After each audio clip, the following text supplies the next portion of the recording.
Hi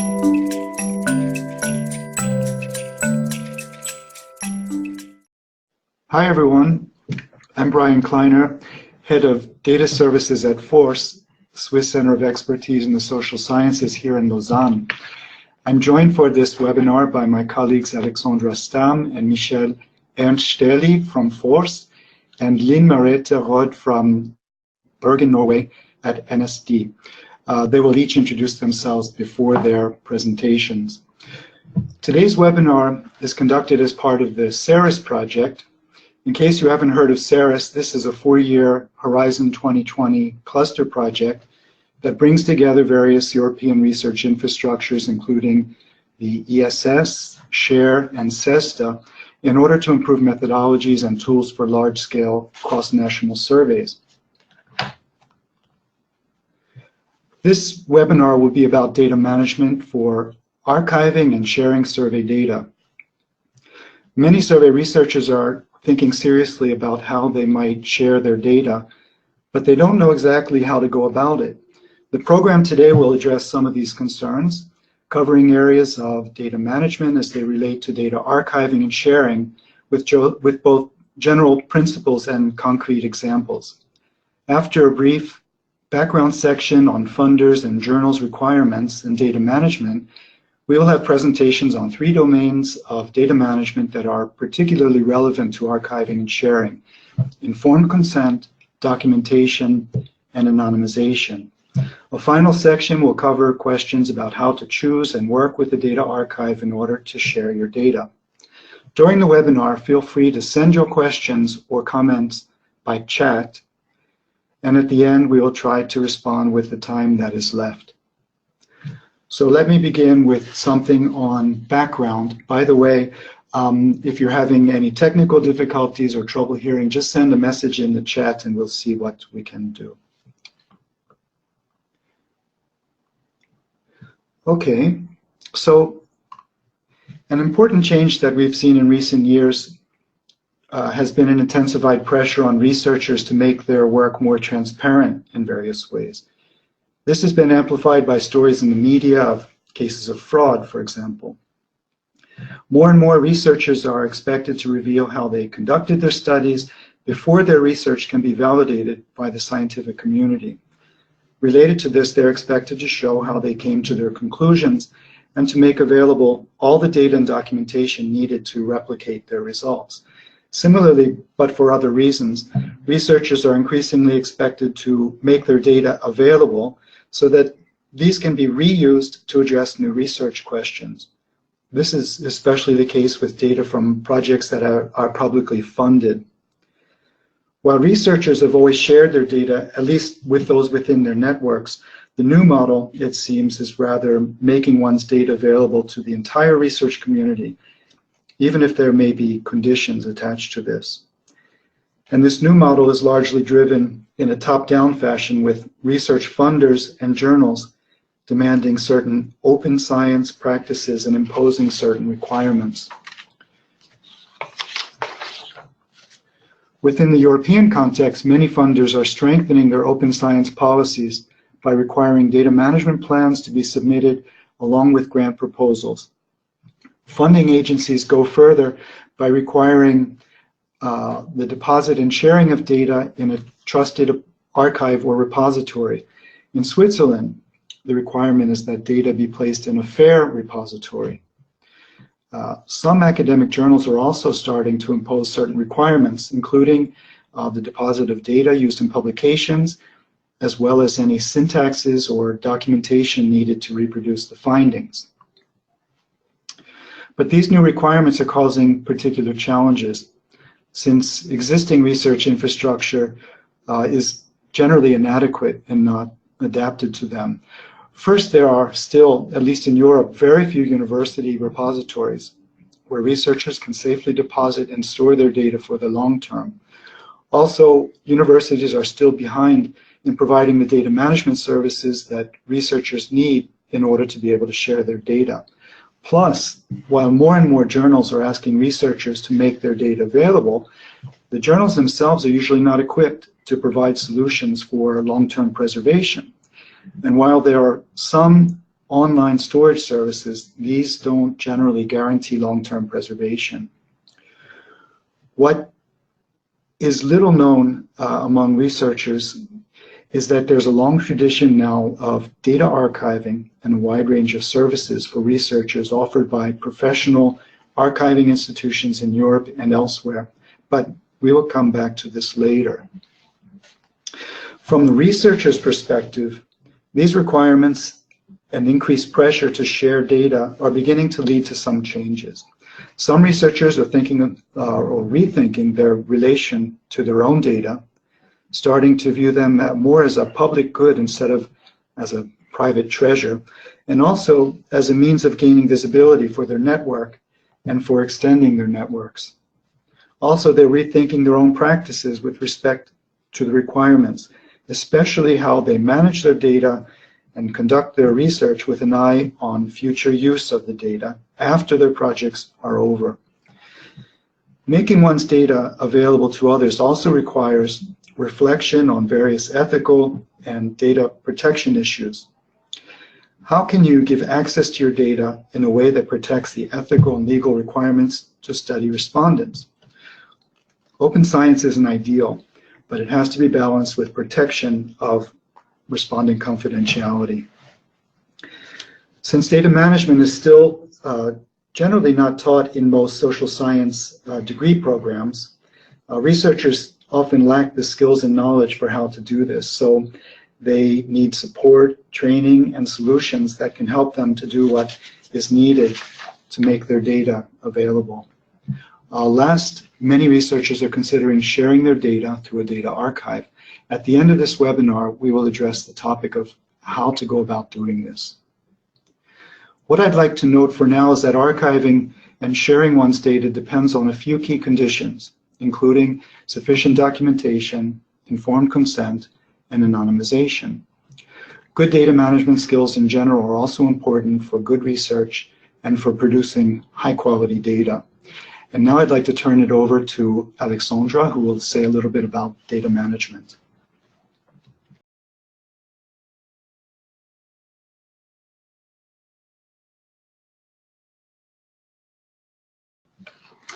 So, good morning, I'm Alexandra Stam, I work for Force, and I'm going to introduce you to some key principles of data management, especially those practices that are needed for data sharing. So, to better understand what data management is about, we first need to define data. We all have some idea of what data are, although definitions may change across people depending on what we consider important, but also specific methodologies we use and our academic background. So data may not mean the same thing for a survey methodologist or an anthropologist. Broadly speaking, data can be defined as a reinterpretable representation of information such as numbers, words, measurements, observations, or even just descriptions of things in a formalized manner suitable for communication, interpretation, management, decision-making, or processing. As such, we should differentiate research data, which are recorded factual material commonly retained by and accepted in the scientific community as necessary to document and validate research findings, so all the data that are behind your research findings, from other types of data, such as process data, so for example, minutes of meetings, email exchanges between team members, contracts, contact details, and so on. So research data can take various forms. Some examples of research data include statistical databases, institutional reports, field notes, etc. Note that when managing your data and thinking of good data management practices, you should not only consider research data that will eventually be shared, but also any other data that are valuable to your research and that you wish to keep during the life of the research and beyond. This also includes process data, like, for example, specific in-house guidelines that are of little value for the research community, but of high value for yourself and your team. While you will be collecting all kinds of data as part of your research, you need to pay special attention to personal data, as this comes under the GDPR and is subject to specific actions, such as the obligation to gain consent from research participants. So personal data are any information, both objective and subjective, that enables direct or indirect identification of a human subject. So personal data can include a variety of information, for example, names, address, phone number, IP addresses, or any other variables that may lead to identification of someone. Certain personal data are considered particularly sensitive, as they may contain information that could potentially harm people should they be revealed. Although definitions may change across cultures and legal frameworks, personal data are usually considered sensitive when they relate to a certain number of topics. So, for example, the following topics like racial or ethnic origin, political opinions, religious or philosophical beliefs, trade union membership, physical or mental health, sex life, criminal offenses and court proceedings, generic data, biometric data. So let's now move on to define data management. Data management can be defined as a process by which the data are acquired, validated, stored, protected, and processed, and by which its accessibility, reliability, timeliness is ensured to satisfy the needs of the data users. It encompasses a variety of practices applied throughout the research cycle, which includes most of the operations performed on the data, with the exception of their use, that is, analysis and publication. As such, it includes various organizational, technical, and ethical aspects related both to the whole research process as well as to specific phases. So, key data management practices include data and project planning, data collection considerations, so for example, informed consent, data preparation, documentation, anonymization, data organization, data storage and security, dissemination and copyright, data sharing. So there are quite a number of practices behind the label of data management. So all these practices can be represented accordingly to the data life cycle. So we can here see an example of a typical research life cycle. Some practices, like for example documentation, data security, or file and folder organization, have to be applied throughout the life cycle. But there are also some other practices that are stage specific. For example, informed consent should be obtained just before starting fieldwork, and anonymization can only happen after data have been collected and processed. It is also important to distinguish day-to-day data management, which consists in implementing good practices, from data management planning. So a data management plan, known as a DMP, is a planning document often required by funders or research institutions, which consists in outlining at the start of a research project the main steps to be taken in order to make data reusable and shareable when possible in the long term. As such, it consists mainly of a declaration of intent that must be updated and carried out once the project has started. Day-to-day data management, on the other hand, is about applying data management in practice. This often requires the establishment of a detailed strategy, including clear rules and actual solutions. This is the more so important when working in a larger team to make sure people apply consistent practices. For example, when it comes to labeling variables, organizing documents into folders, or obtaining consent.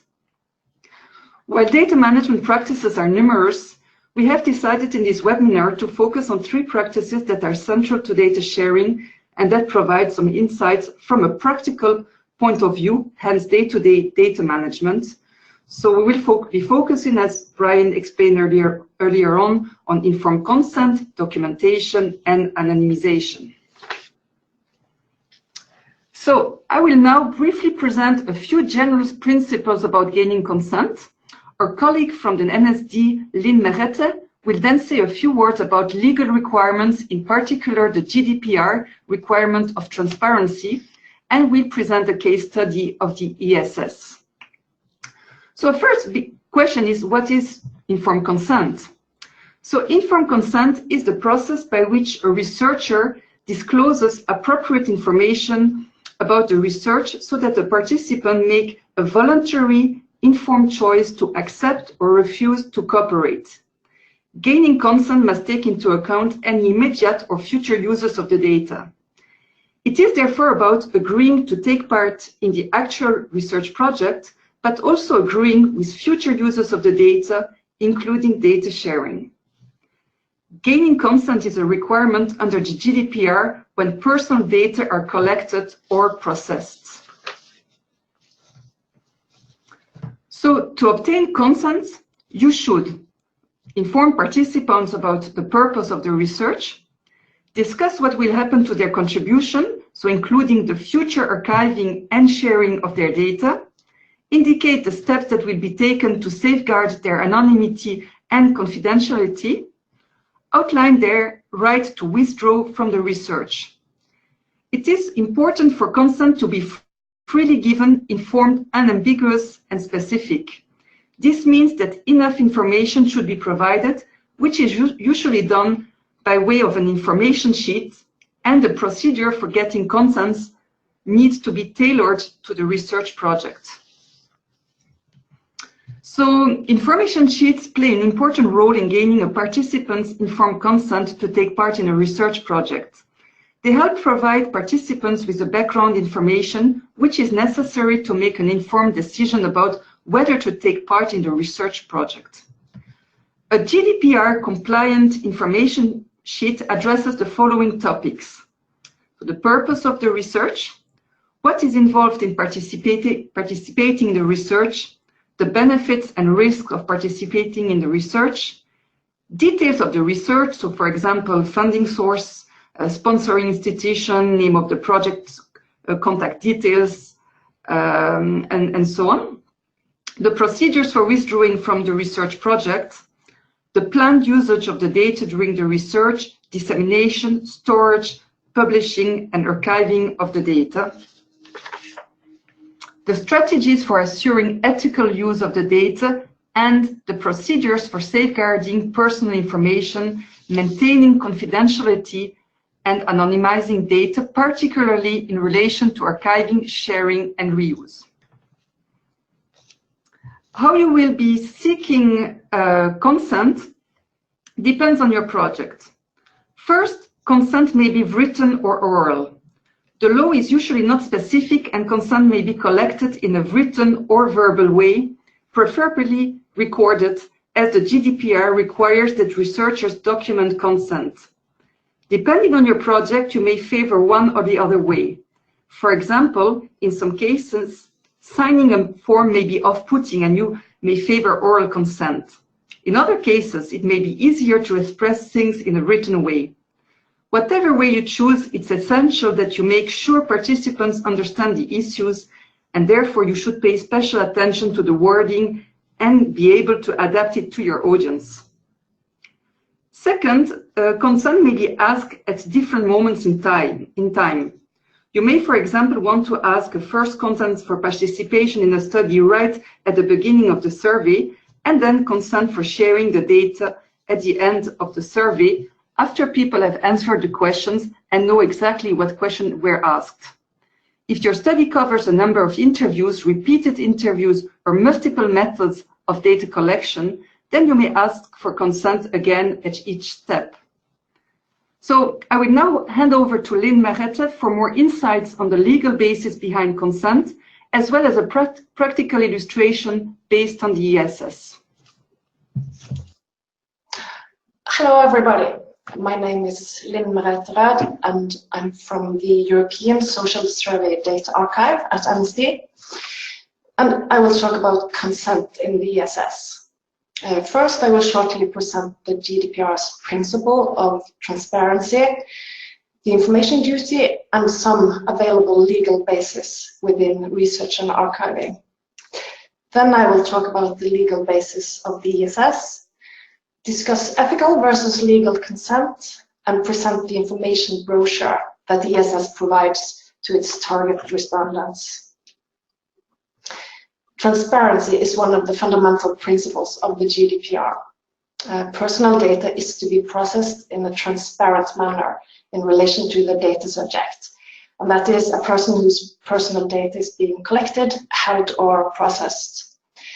And an essential part of transparency is to provide clear and easily accessible information to the data subjects in order to enable them to make informed decisions, help them understand what they are agreeing to, and enable them to exercise their rights. The information provided to the data subjects is also crucial for what researchers are allowed to do with the data they collect. It sets the standards and limitations for the sharing, reuse, and dissemination of research data. In survey research, the respondents' informed consent usually constitutes the legal basis for the processing of personal data. But even though participation in a survey is based on consent from the respondents, it's not necessarily the case that all aspects of the survey can be grounded on consent. For example, if administrative data from national population registers is used to form the sampling frame and the processing of personal data thus takes place before contact is made, or if the survey involves collecting personal data about non-respondents. But even though these activities cannot feasibly be based on consent and the legal basis thus must be found elsewhere, the researcher's obligation to provide information still applies, irrespective of whether the processing is based on consent. The GDPR lists altogether 6 lawful bases. Consent is one of them, but we have at least 2 other legal bases relevant for survey research. The first one is that processing shall be lawful if necessary for a task carried out in the public interest. And the second, that applies to special categories of personal data. The processing must be necessary for research and archiving purposes. As long as appropriate technical and organizational safeguards are in place, and the processing is fair, lawful, transparent, and complies with data minimization standards and individual rights, these legal bases can be used.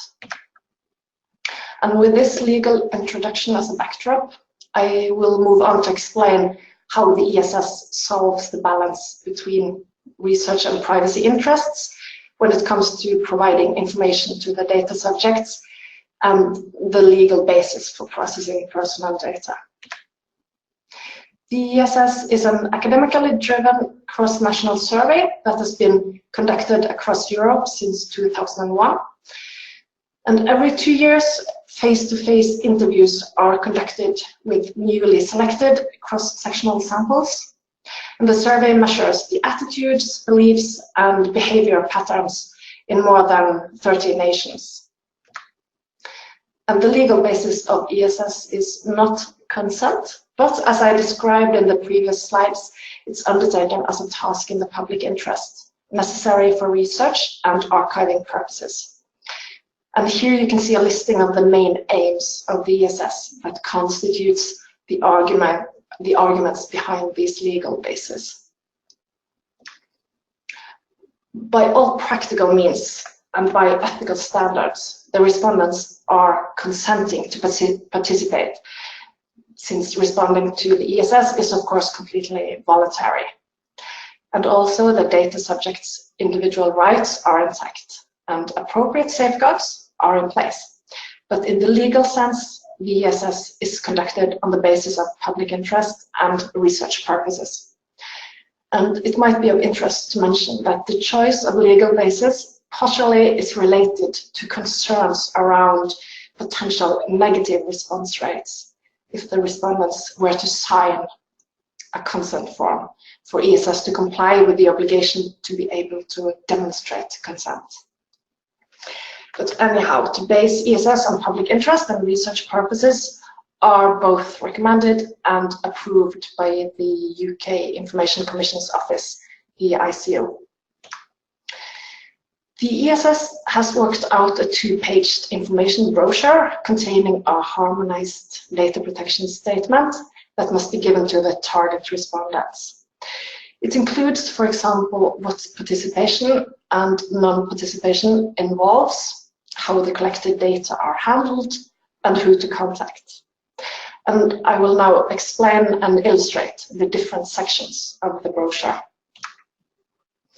In the ESS, we process some auxiliary data, that is, personal data collected from other sources than directly from the individual. This includes information from the sampling frame, the collection of neighborhood contextual information, and data about non-respondents. And in the brochure, the text about the sampling must be adapted by each ESS country, as it varies how the national samples are drawn and whether this involves any handling of personal data. But here you can see the example text. And when it comes to the neighborhood contextual information, the brochure simply states that we also gather information about the area you live in. And the collection about non-respondents are formulated like this. If you decide not to take part in the ESS, we will ask and record the reasons why. For example, if this is due to a language barrier or illness or sickness. This information helps us to check that the people who participate in the survey are representative of the overall population in your country. And another section describes the subjects and types of questions in the survey so that participants would know what to expect. And we tell that respondents are free to choose which questions they want to answer and that they can stop the interview at any time without giving any explanation. For minors under 16 years of age, permission from a parent or guardian is needed before they can attend the ESS. And the parent or guardian can also request to see the questionnaire in advance. And it's specified that the rights to, for instance, access and erase personal information apply as long as it's possible to identify that person in the data. Once we have removed the contact details, it will no longer be possible to delete the information one has provided. But the scenario is possible where a data subject provides additional information to the ESS to enable identification for the purpose of exercising his or her rights. The outlining of what ESS does with the information collected, for example, who will have access to contact information and when this information will be deleted, where and for which period the rest of the collected ESS data will be stored, and the publication of the results of the survey takes up a major part of the brochure. And to ensure that raw, unedited, unpublished data may be shared with other researchers, the following information is conveyed. There is a possibility, but it's unlikely, that some information, such as citizenship, age, country of birth, occupation, ancestry, and region, may combine in a way that would identify you. This is a possibility only for the survey responses which are not published. Access to this data will only be given to researchers after approved applications and confidentiality agreements are in place. When it comes to the published ESS data, the information says, we will make every effort to ensure that no participant is identifiable in the results of the survey or in any publications based on the study. And this sentence reflects that absolute anonymity is hard to guarantee in survey research, but that ESS does its utmost to protect the data subjects. And finally, the brochure contains a list of contact points, both to the fieldwork organization and national team, the ESS data protection officer, the National Data Protection Authority, and since the ESS ERIC, the controller, is located in the UK, the full address of the UK Information Commission's office is attached. That's everything I had. And now let's get to my colleague Brian, who will talk about documentation. I would like to remind everyone that while we are presenting, you can send any questions that you have through the chat box, which you should find somewhere on your screen.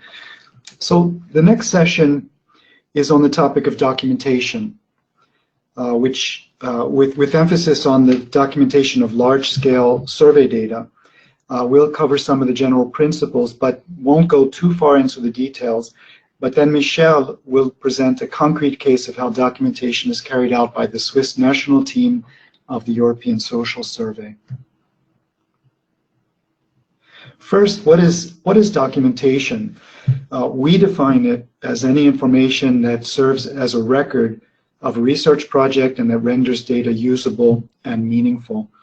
In the context of survey research, this means an explanation of the study context, the research process, the production of the data, and the instruments that were used. Also, survey documentation should describe the content and structure of the data that were produced and any manipulations that took place in the creation of a data file, for example, any derived or constructed variables. Metadata are a kind of structured documentation that provide information about one or more aspects of a research project or specific data. One important purpose of metadata is to facilitate searching and discovery of data sets. Examples of metadata include study title, funder, mode of collection, or dataset language. Next, why is it important or necessary to document? One reason is that our memories are fallible. If we don't note how we do things, we tend to forget. This is especially the case for complex, large-scale survey projects with multiple stages and processes, and with people playing a variety of roles. A second reason is that documentation allows for your work and data to be evaluated by peers with respect to the quality of your methodologies and collections. It helps to make transparent the nature of your work and whether your data can be trusted. A third reason to document is to render data meaningful. Documentation provides a key for interpreting and making sense of data. To illustrate, have a look at this view of a typical data file for quantitative survey data. Without documentation, very little of this would make any sense, including the variables and the values. Next, there's the not so easy question of what you need to document. There are different purposes that will shape your documentation. First, you need to document for yourself and your research team. Even you will need to create the keys to using your data during the life of your project. And over time, this becomes even more important as your memory begins to fade. Complex projects need sufficient documentation for their day-to-day functioning, especially when there are people in different roles who only see the ongoing work from particular angles. For example, interviewers, translators, data cleaners, or analysts. Documentation can also be generated with later reuse in mind, especially by the same research team or by others who are not involved in the project. In many cases, documentation for reuse will require additional information to render data in the study meaningful. For example, you may not document for yourself the fact that certain questions were borrowed from an earlier survey, but this piece of information might be very useful for someone wanting to do comparisons over time, and so this should appear in the documentation for outsiders, that is, those who are not involved in the study. Another factor that can influence the extent and nature of your documentation is for cases where you need to make your findings replicable. In such cases, your documentation should include all the information needed to reproduce your results, such as syntax files, variable descriptions, and code books. And so documentation will depend on your purposes and the intended uses of the data for yourselves and for others, now and in the future. It will also depend on your resources. If you have limited time and resources, you may need to produce less documentation. But less documentation will mean less potential for reuse and replication in the future. On the other hand, investing the time to document for multiple future uses will enrich your data and their potential for yourself and for others. Naturally, if you plan to archive and share your data, you will need to do more documentation. There's some recognized best practices generally. Most importantly, don't wait until the end of your project to create documentation. This should be done from the very beginning and throughout the project, following what you lay out in a data management plan addressing documentation issues. If you're going to archive your data, choose an archive that uses an international metadata standard like DDI. This will facilitate discovery and use of your data by others. Your documentation should be as extensive as is possible and reasonable, and should cover both the study and variable levels. At the study level, you should try to include the information shown on this slide, although this is not an exhaustive list. Again, this information will be useful for yourself and your research team immediately and also in the future. It will also be useful for others who will use your data later or who want to better understand your study.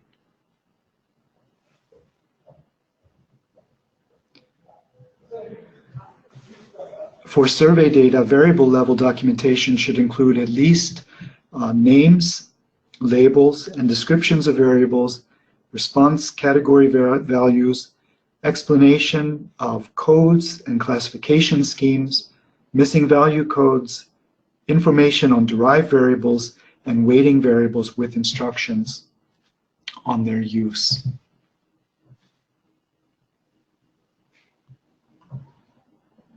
Finally, when you archive your data, you can consolidate your documentation in various types of documents, like reports, or code books, or questionnaires. Besides the metadata, these documents can usually be linked to your data files and can help people to decide if they want to access your data, as well as use your data properly once they do access your data.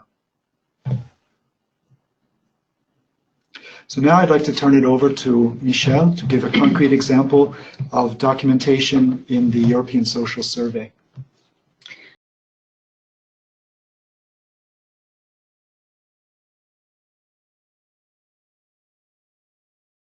Hi everybody, my name is Michel Ernstele and I am the Swiss National Coordinator of the European Social Survey and the head of the international surveys at FORCE, including also the ISSP, EVS and SHARE.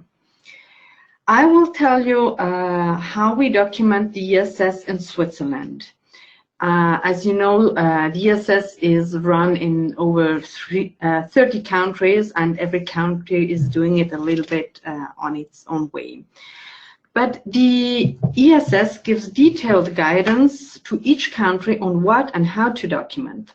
This concerns the 3 fields of survey documentation through a standardized form called the technical summary, the fieldwork documents themselves, and the data. The ESS also documents the media context in which each country evolves during the fieldwork period, so that the researcher can have an idea on which external elements might have contributed to form the respondents' opinions. But the way of doing it is currently being revised to be in line with the new media world, so I will not detail this aspect of the documentation here. Concerning the survey documentation, we inform things like which survey agency did the data collection, when exactly, when it started and finished, by whom it was financed, and who coordinated the survey, what kind of interviewers we had and how we trained and motivated them, how the survey was pre-tested, how far the data was controlled during the data collection and afterwards, how the respondents were contacted and which contact procedures were in place, if and what kind of incentives we used, then the main outcomes of the field with the amount of interviews, invalidated interviews or partial ones, non-contacts, refusals, and other kind of problems. How we prepare the data after collection, for example, through post-coding and anonymization. And finally, we provide benchmark data to assess the representativeness of the collected data. Concerning the fieldwork documents, we deliver all our translated questionnaires. In Switzerland, we translate into 3 different languages, so we have 3 series of questionnaires. And then the relative show cards we use. These show cards show the respondents during the face-to-face interview the list of possible answers they can give. Then we also deliver the CAPI outputs, showing how the questionnaire has concretely been implemented by the survey agency. We also document the construction of all the country-specific variables and give the relative context information so that each researcher can fully understand the categories. For example, the educational and the political system that can strongly differ from one country to the other, or the detailed data used for the income deciles and their levels. Then we deposit also the material we hand out to the interviewers and the one we use to train them. And finally, one can find all the communication material we send or offer to the respondents, such as the data protection form Lynn talked about before, the different letters, the brochures and flyers we hand out, and this again in all our 3 languages. We also offer information on dedicated websites in Switzerland, but these are not specially documented. We simply say that they exist. Then, concerning the data, we deliver not only the interview data, but a lot more, such as the contact data and the sample design data. And all these data are prepared according a predefined data protocol, which makes the data understandable and allows also for integrating the different country files. So you can really make cross-national analysis. In addition to the country-specific documentation, the central ESS team provides all the source documents, which have been then adapted by the countries, the compilation of the national documents I presented before, so they are all integrated, and the elements highlighted in orange on this slide, notably a full codebook, a guide to weighting, and a guide on how to combine files and use other data formats. All this documentation can be found on the ESS website under data. You'll see the link in orange. And on other ESS web pages, you can also find all guidelines given to the countries to help to implement the surveys, such as for translation and sampling or fieldwork, as well as the proposals for the rotating modules, which retrace the origins of the new parts of the questionnaire and its developments. All this makes the ESS probably one of the best documented and most transparent surveys in the world, at least from what I know. I said the ESS gives clear guidance on what to document, but as the ESS is a repeated cross-sectional survey, there are other elements we in Switzerland felt were important to document for our own use, in order to make it easier to implement the survey in the same condition in the subsequent rounds, and to take decisions to continuously improve data quality, for example, for translation or measures to enhance response rates. This ensures also to keep the knowledge if there are new members in the team. So we document, for example, the different steps of our translation procedures. It helps us to in further translations and to ensure consistency over time of our translations, and can also inform researchers about the rationale of specific adaptations we did. We also save additional information in the contact file, such as the type of gift chosen by the respondents, or if the cash incentive has been returned to the interviewer or the survey agency. This helps us to take informed fieldwork decisions in further surveys, and not only for the ESS, but also for other surveys we run. And there is also a technical report of the data collector we keep that helps us for call for tenders or negotiating future contracts or have supplementary information on the field. I'm sorry. No. Oh, I'm sorry. That's I'm on the. In any case, even if your survey is not repeated, such documents contain valuable information for data users or for further survey projects. As final hints, we are convinced that you will get the best documentation if you think about what it would need if a total stranger had to replicate your study. This will be perfect also for people who simply want to reuse your data, be it at the other end of the world or in 20 years. In reality, we'll not always have enough resources for a perfect documentation. But if you stick to the principles stated at the beginning of this part Brian gave, that is, begin with the documentation from the start of your project and use your data management plan to structure your documentation through the whole process, then your documentation will fulfill at least the basic requirements. If you use an archiving tool to share your data, don't simply stick to what is proposed to document by the tool, but think of what is necessary and useful for your specific project. So now I'm at the end of the practical example based on the Swiss part of the ESS, and give the word to Alexandra Stamm, who will introduce you to the topic of anonymizing your data.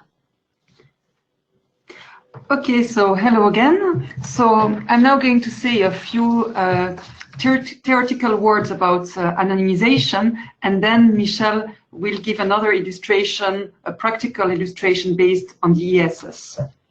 So first, the first question is, what is anonymization? So the notion of anonymization refers to a process by which the elements allowing the identification of a person are definitely deleted from a data set, a document, an interview transcript, or so on. It should not be confused with pseudonymization, as these are two distinct terms which fall under different categories of the GDPR.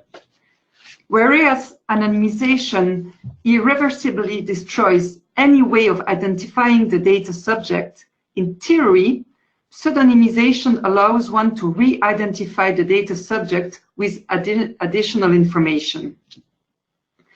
So anonymization should also be distinguished from confidentiality. Confidentiality refers, according to the International Standard Organization, to ensuring that data is only accessible and interpretable by authorized users in a specific context of use. The notion therefore refers to a process through which data are protected through a restriction of their accessibility without being irreversibly altered. So in order to proceed to data anonymization, we first need to understand how identity can be disclosed. A person's identity can be disclosed through identifying information. This could be a single value or a combination of values. We should furthermore distinguish between two categories of identifiers. So first, there are direct identifiers.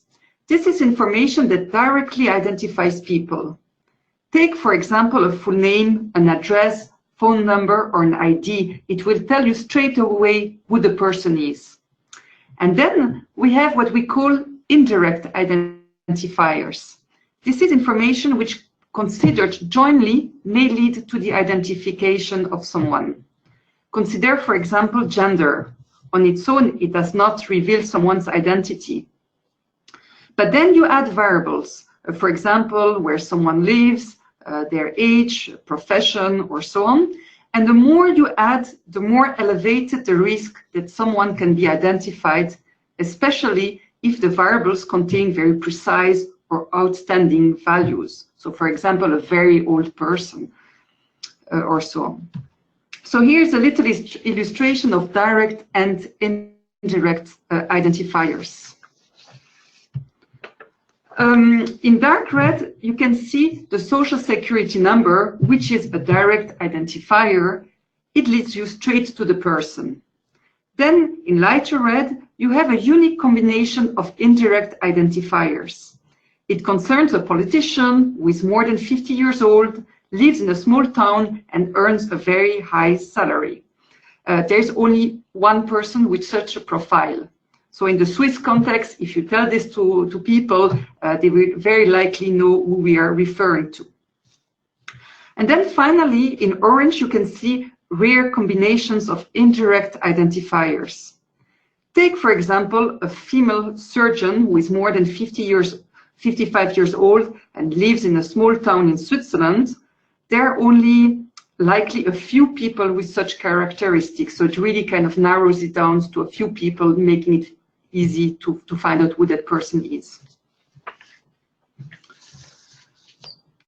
So to decide on how much anonymization is enough, you need to balance risks and confidentiality. The more you anonymize, the more information you lose. It's all about working out a reasonable level of anonymity while retaining analytical potential. Anonymization should be considered in the context of the whole project, alongside informed consent and access control. So, for example, if a participant consents to his or her data to be shared, then the use of anonymization may not be required. You may also decide to apply softer measures of anonymization, but more strictly control access to your data.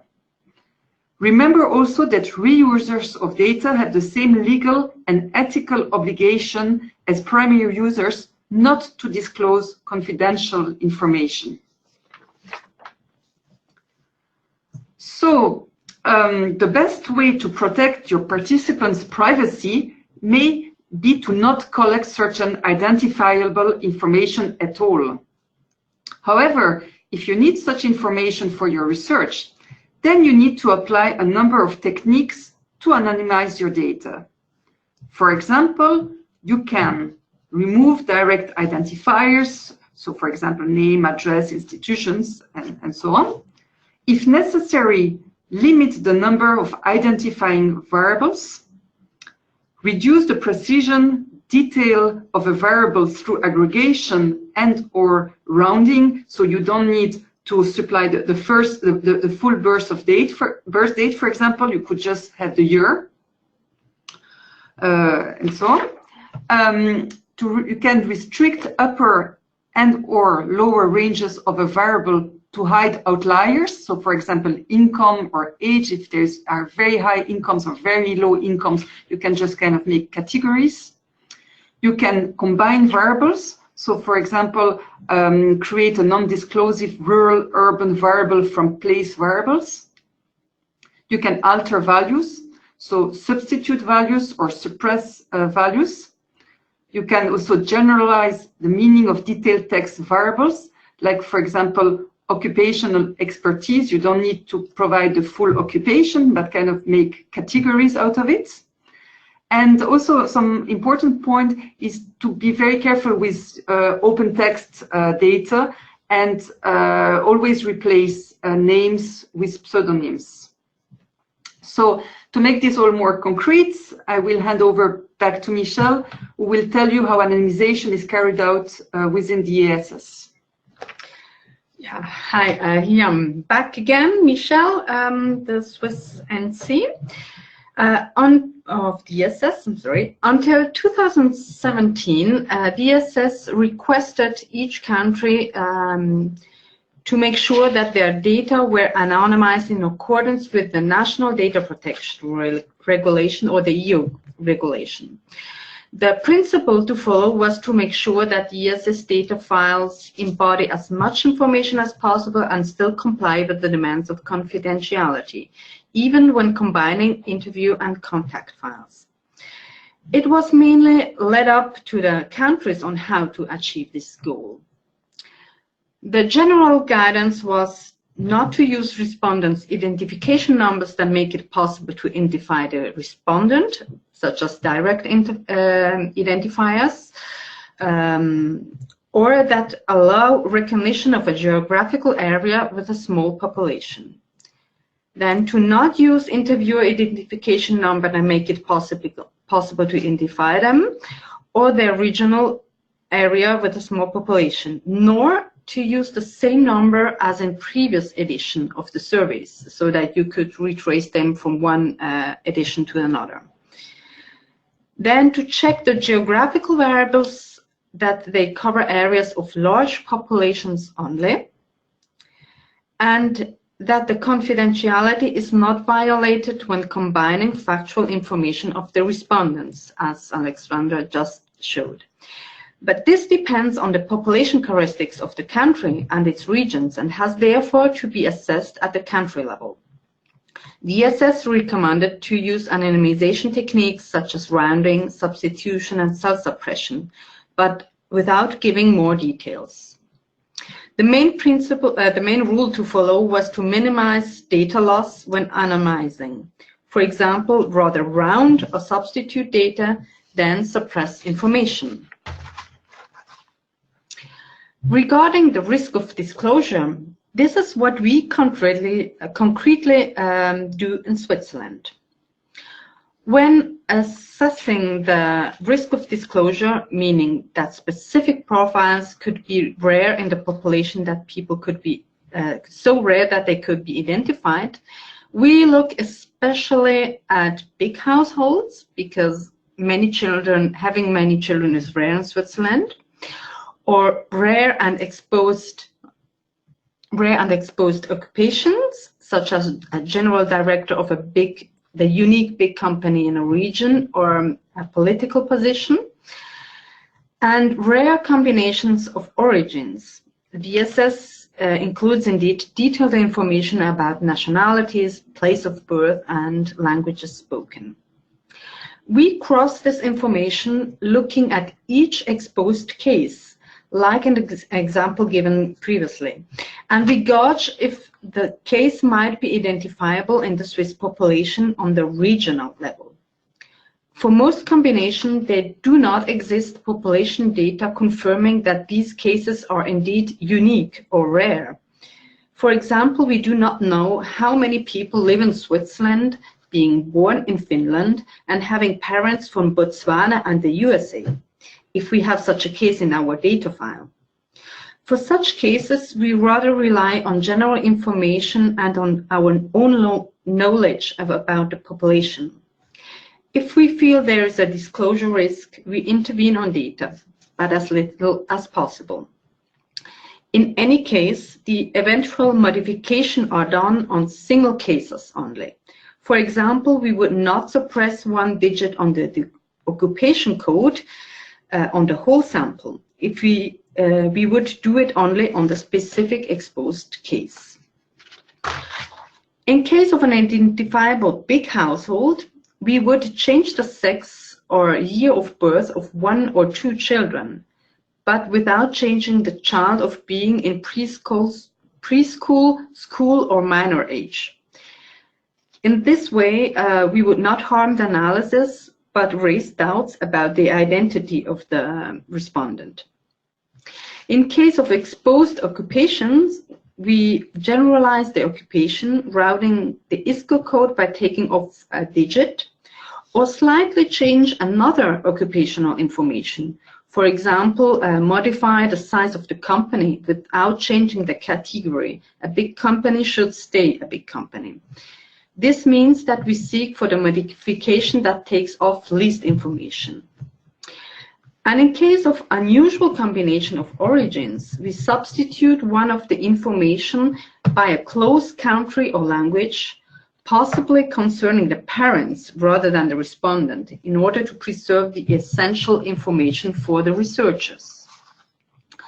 In addition, even though the raw data is handled as identifiable by the ESS, we anonymize all text information, meaning the open answers, by removing the names, places, and two specific information, replacing them by X or generic concepts.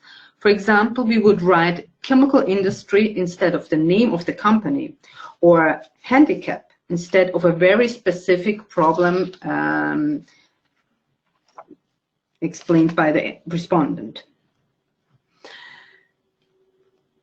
After round 8, the ESS archive did a survey among the participating ESS countries that showed that the actual anonymization practices differed strongly among the countries. Some did a lot and others did very little. This is why, since the introduction of the GDPR in 2018, ESS introduced a detailed anonymization guide, giving much more guidance on what and how to anonymize in order to harmonize practices across the countries and to be compliant with the GDPR. In addition to the previous guidance, the points A to D I previously showed, the guidelines now request to assess disclosure risk on the regional level and based on population estimates and not on figures of the dataset. This is nothing new for us in Switzerland. They give a detailed list of variables to combine and the techniques best to use by variable. This is very close to what we did so far. But in addition, the ESS proposes now some aggregated categories, for instance, for the ISO coding standards for the country in form of geographic regions. So we can now indicate, for example, Eastern Africa instead of a specific country. Then the ESS says that we have to check outliers on numeric variables and limit the range if necessary. We did not think about this before, so this was really useful. For example, now ESS does not allow anymore to precise the birth year of people aged over 90 years old, and we have to group them in age 90 plus.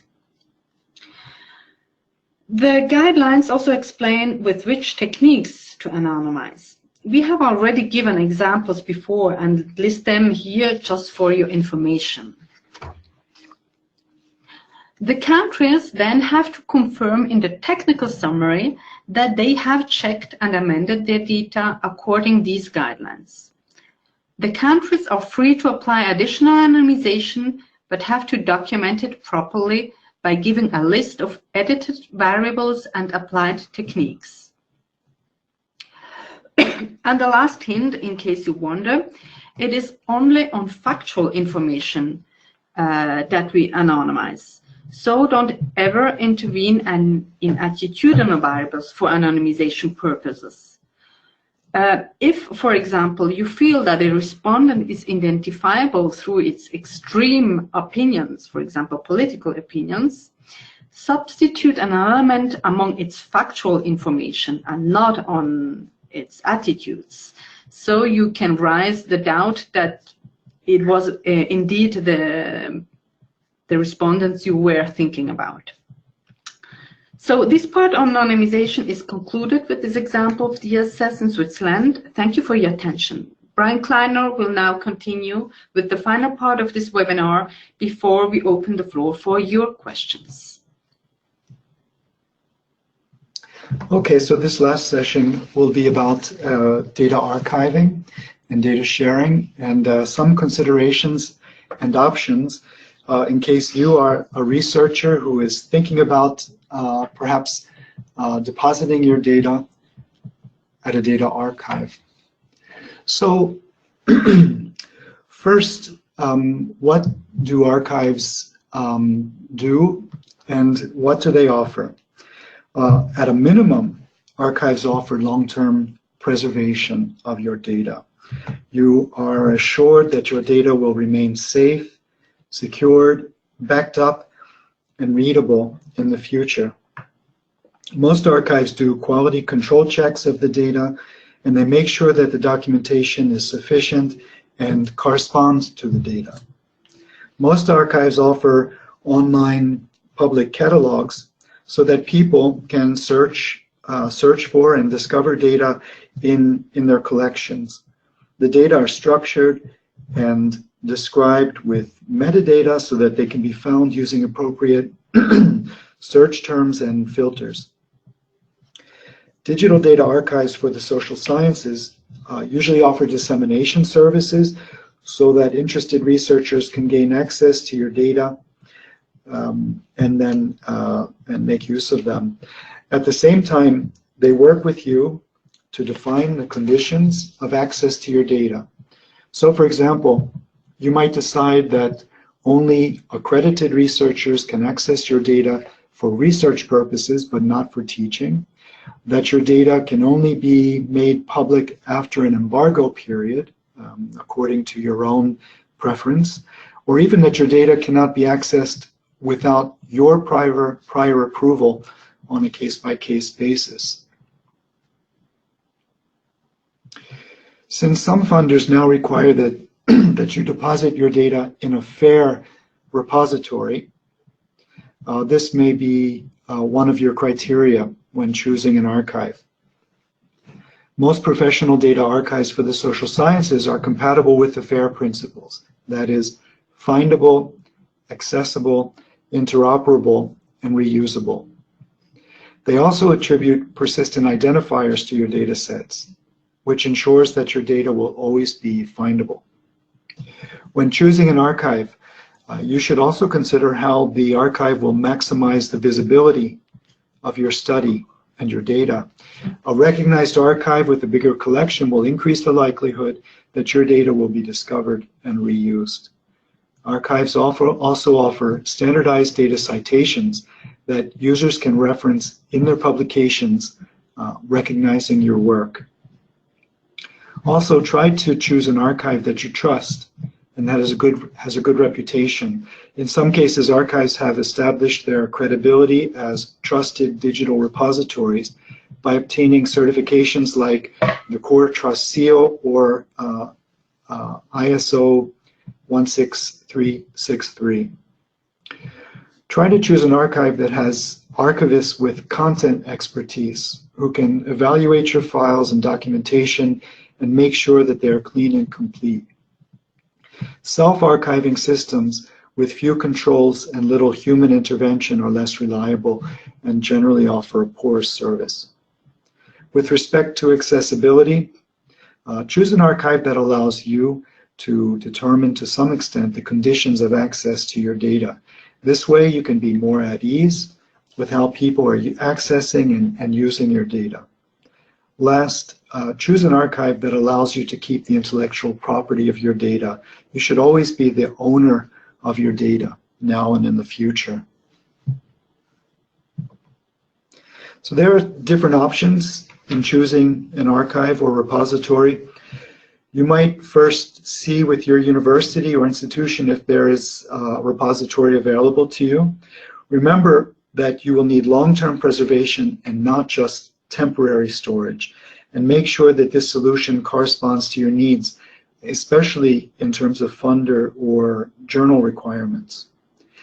In Europe, there are national service providers in most countries that are members of CESTA, the Consortium of European Social Science Data Archives. These institutions have a long history and tradition in archiving and are among the most sophisticated in the profession of archiving compared to archives for data from other scientific disciplines.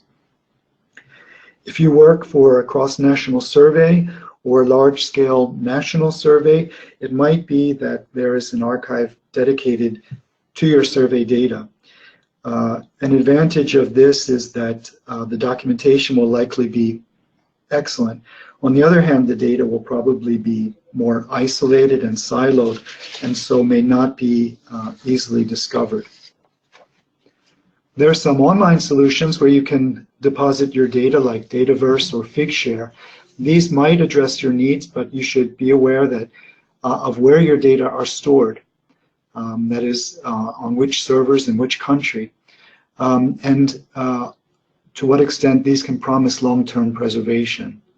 Last, you can take on the task of long-term preservation yourself if you have the time and the know-how and interest. In this case, your data might not gain a great deal of attention, and this might not satisfy funder or journal requirements. In sum, if you plan to archive and share your data, there are certain conditions that will need to be fulfilled, meaning a certain investment of time and effort throughout your research project. We've shown in this webinar that you have to pay particular attention to documentation, consent, and anonymization of your data. But there are other conditions as well, such as providing clean and well-prepared data and attention to intellectual property issues. Careful consideration of future access conditions is also important and should ideally be conceived early in your research project. The more you plan for the future of your data, the easier it will be to share and archive them in the end. Ideally, you should select your archive early, signal that you intend to deposit your data with the archive, and find out what are their requirements and possibilities. Often, archive staff are willing to work with you during your project to do things properly and to avoid mistakes that might prevent you from sharing your data after your project. So that's it for the formal part of our presentations. Now we have some time to take a few of your questions. We didn't receive many, but we'll go through a few of them in turn now. One thing I'd like to mention before we take the questions is that this presentation, this webinar will be, has been recorded and will be available along with the slides in about a week's time. So let's go now to your questions. I think if some come to mind right now, you can still enter them into the chat field and we might be able to address them. So the first one is addressed to Lynn Maretta, and I will read it now. The question is the ESS participant information brochure mentioned by Lynn Maretta available online? It might be of interest for researchers outside the ESS. Yeah. You can find it at the ESS webpage, the europeansocialsurvey.org, under About and Privacy. And I think you also can find it at CESTA web pages. But yeah, at least you can find it at the ESS web pages.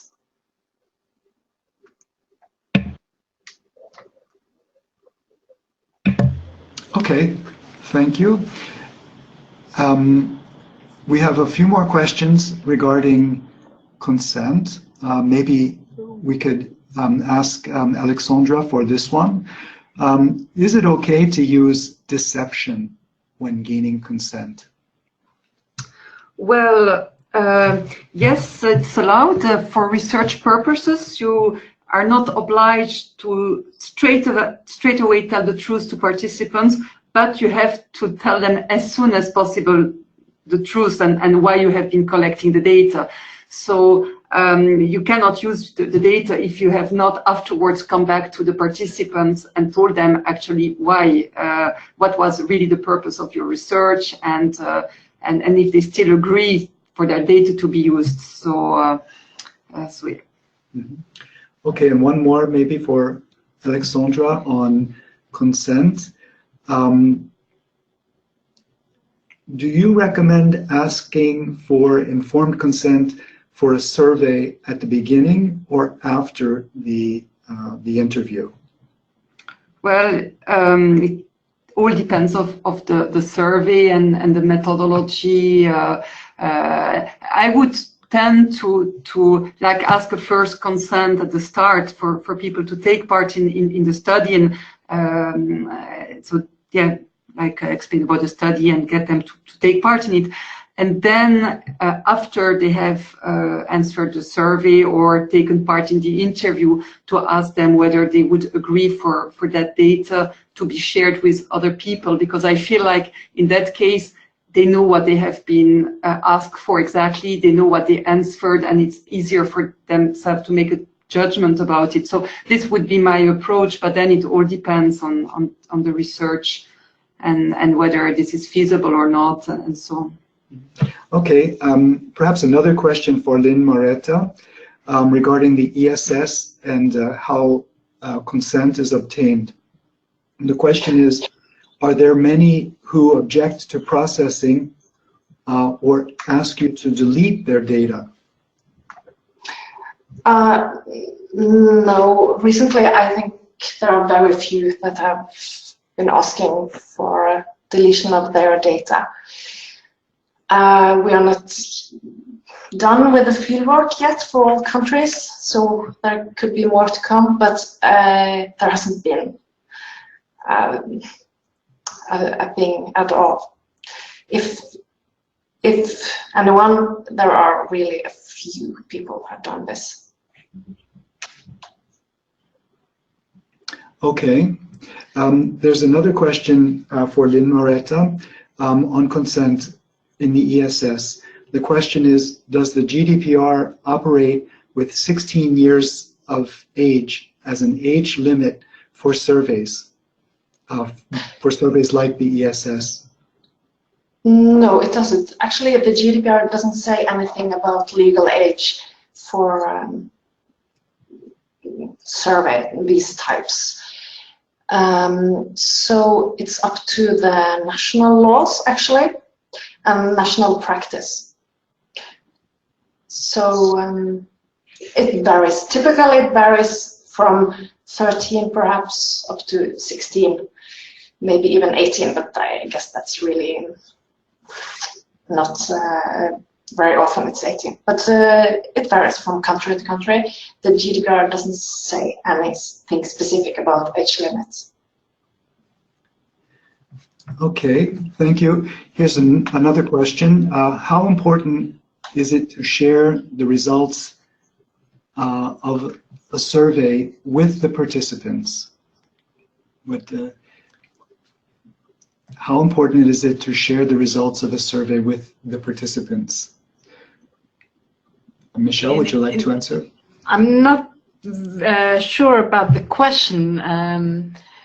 Usually the participants, they have the right to have a look on their answers. So if they ask for, you have to be capable to show them their own answers. But otherwise, it's the researcher have to have an access if you have open data. I'm not sure if this was the question. The other thing we like to do, but it's not an obligation, is to share results and give them a feedback about the general results of the survey, not only on their specific answers. And this usually respondents are really keen about having such feedback, and this can really motivate also participation. Mm-hmm. Okay, perhaps another question for Michelle about anonymization, or for Alexandra. You can decide who will answer this one. The question is, how do we know when data are fully anonymized? Well, as we said before, it is almost impossible to absolutely completely anonymize. But I would say you have to check and cross also the information to make sure you did your best to anonymize. And follow the rules you fix for yourself. Do you want to add something, Alexandra? Yes, so as Michel said, it's almost impossible to fully anonymize. But that said, we consider as anonymized data that would require very important effort to identify someone, which is by law not permitted. And maybe also to mention that reusers of data usually sign contracts by which they commit not to try to identify someone. Okay, and then perhaps one final question regarding archiving, and the question is, how long can an embargo be with an archive? Are there standards for this? So I cannot speak for all archives, or let's say CESTA archives, but I know that there's usually quite a lot of flexibility in terms of how long an embargo period can be.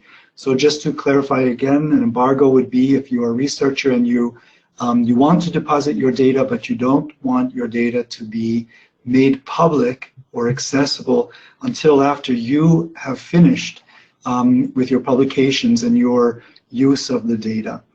And so at FORCE in Switzerland, it's really up to the discretion of the researchers, but we discourage very, very long embargoes, which might be 4 or 5 or more years, because then, well, at some point the data become old and maybe lack their timeliness and current values. So we are very happy to offer this to researchers, but we try to discourage them from asking for embargoes that are very, very long. So I think that's all the questions that we have received today. I want to thank everyone for joining us today and sticking with us to the very end. We hope that it has been interesting and useful for you. And of course, you can always contact any of the presenters with any additional questions if you think of them afterwards. So I will close now the webinar and wish you a nice day. Bye. Bye. Bye.